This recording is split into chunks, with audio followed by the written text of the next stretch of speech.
को बड़ी दूर दूर से चल के आए नन्हे मुन्ने बच्चे, ये भविष्य के कर्णधार।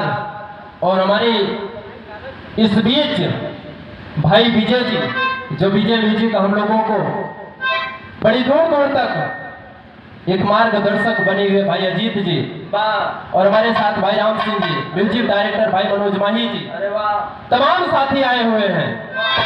और इसी बीच हमारे इस गांव के बड़े बुजुर्ग पिता तुल्य साथी, हमारे नौजवान साथी, जैसा कि आप जानते हैं किसी भी शुभ कार्य करने से पहले सब अपने देवी देवता, इष्ट देवता, आराध्य को याद करते हैं। वैसे ही हमारे आराध्य परम पूजनीय गुरुदेव भगवान के चरणों में कोटि सा प्रणाम है। और हमारे यहाँ इस बीच आए हुए परम पूजनीय परम श्रद्धेय श्री राम कवि जी, मैं कोटि कोटि प्रणाम करता हूँ, चरणों में नमन करता हूँ, आशीर्वाद की प्रतीक्षा करता हूँ। लेकिन कहना है मास्टर, हे मैया हो,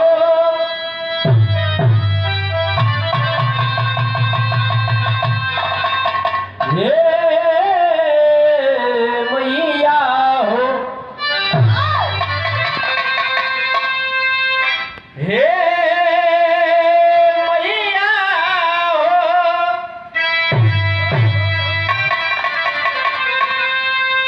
हे मैया हो, अरे शारदा भवानी राखा सभा बीच पानी, दोनों हाथ जोड़ पड़ी पैया है मैया, अरे दुखियन में दीन हई अबुधियन में हीन हई, लोग काहे लारजुआ गवैया हे मैया।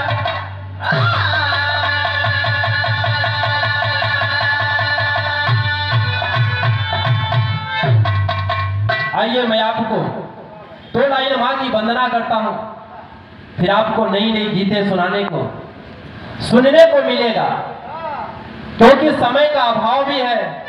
मंत्री जी का काफिला भी चल चुका है, कुछ ही क्षणों में हम लोगों के बीच भी होगा। और आइए कहते हैं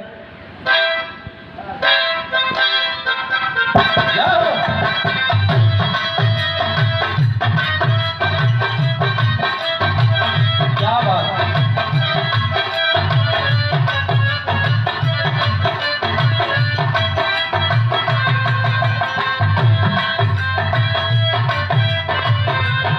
वाह।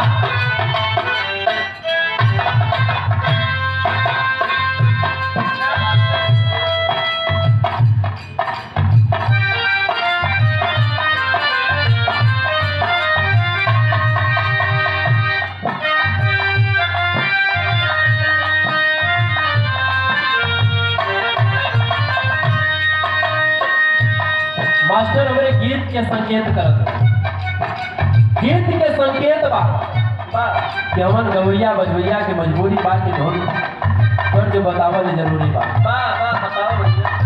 लेकिन ये जरूरी ना बा कि माई के वंदना करे से पहले कोई गीत के गाज बजे।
बा, कहत बा कि हे माई इस सभा में आके बीच में लाज बचावा और एकरे ना गावे के सबूर बा ना इन लोगन के बजावे के सबूर बा, आके तो है लाज बचावा।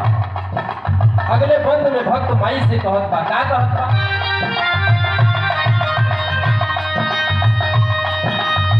कीर्तिया सजा जइबो अपने सितार पे, हमके आल गावा जानी यही संसार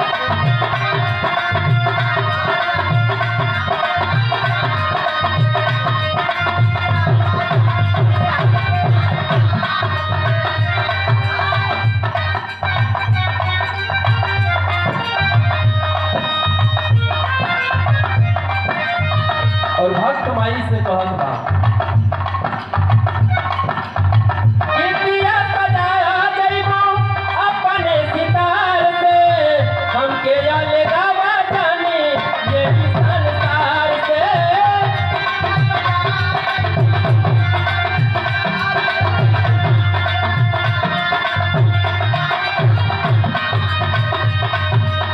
और कहत बा, माई पूछा न हमरा टूट के, तू पारू खजाना तू सूट के, माई पूछा न हमरा टूट के, तू पारू सारे खजाना तू सूट के, होके साज जई तू बीड़ा के बहरिया, होके साज जई तू बीड़ा के बहरिया, यारा के माई माई हो के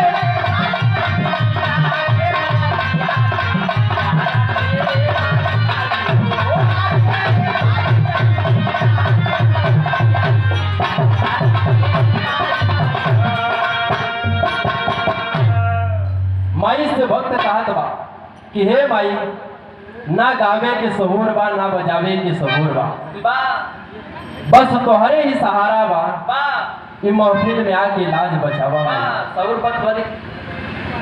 और भक्त माई से कहत बा, का कहत?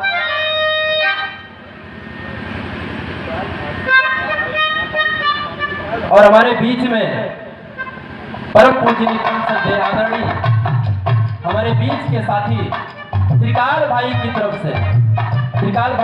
से ढेर सारा माया पुरस्कार, भैया को प्रणाम बा। आज सब जनता जनार्दन के नमस्ते प्रणाम बा, लेकिन कहना बा मास्टर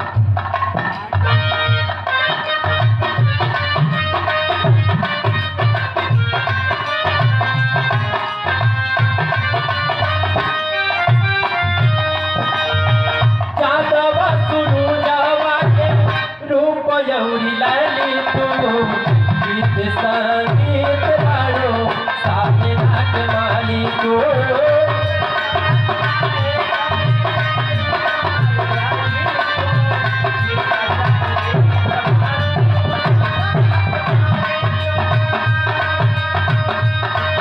ये लागल हमके आस हो मायरा का तू किस पास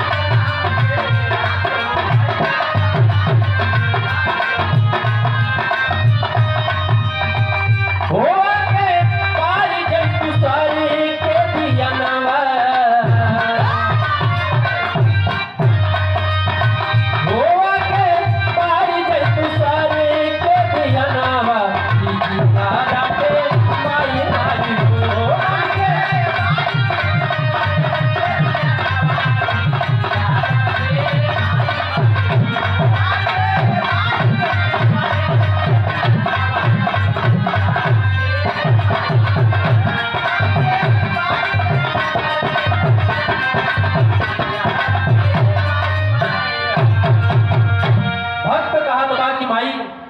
जैसे ये सूरज और जैसे ये चंदा चमक पा, यही तरह यही लाल के चमकादा माई तोहरे ही सितार से दिहन एके गले के तार बा माई। और हमारे बीच में बैठे हमारे आदरणीय हमारे गार्जियन, हमारे साथी, हमारे दिल के बहुत अजीज मित्र और मनीष सर ऑफिशियल के मालिक आदरणीय बड़े भाई विराग दंगल देव गंगा चैनल के बड़े स्टार कलाकार हैं भाई मनीष लाल यादव जी। मैं उनका भी इस मंच के माध्यम से तहे दिल से प्रणाम करता हूँ, स्वागत करता हूँ। लेकिन कहना है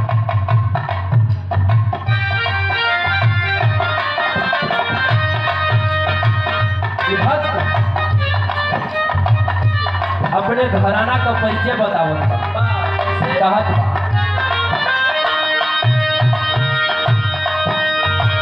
गुरु गणेश नामी भैले चंद्रिका के गीत से रामदेव प्यार बोले राम के प्रीत से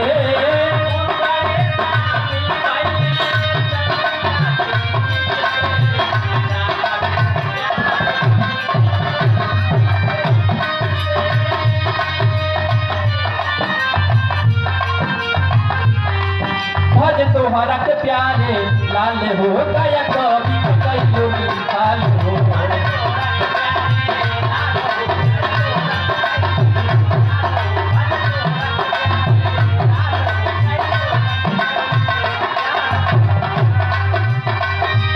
राजू राजे मांगे भागे के या जनावा